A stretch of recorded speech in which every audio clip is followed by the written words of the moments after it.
Si AMLO no se reelige pero gana Moreno, ¿cuál será el titiritero a la calle? ¿Él será el titiritero a las calles? No lo creo. No lo creo porque no le son fieles. No le son fieles ninguno de los posibles candidatos de Morena.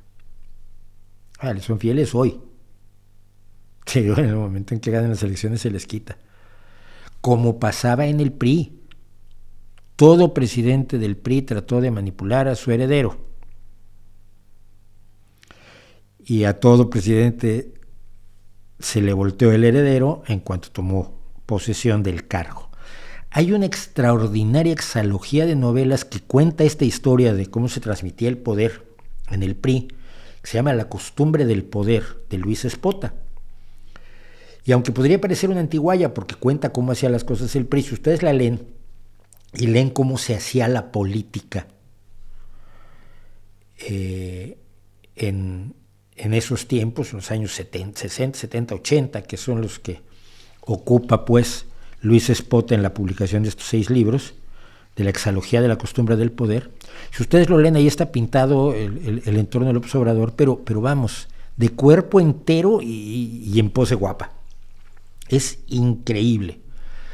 Y yo recuerdo un momento que luego tendría repercusiones, un momento de una de las, cuando el candidato se le empieza a voltear al presidente ya en campaña y empieza a ir en contra de los procesos o de las opiniones y de las acciones del presidente y empieza a condenarlas para ganar adeptos y votantes en la campaña, un general del ejército va con el presidente y le dice: señor presidente, al candidato le puede dar un ataque al corazón en el momento en que usted lo ordene.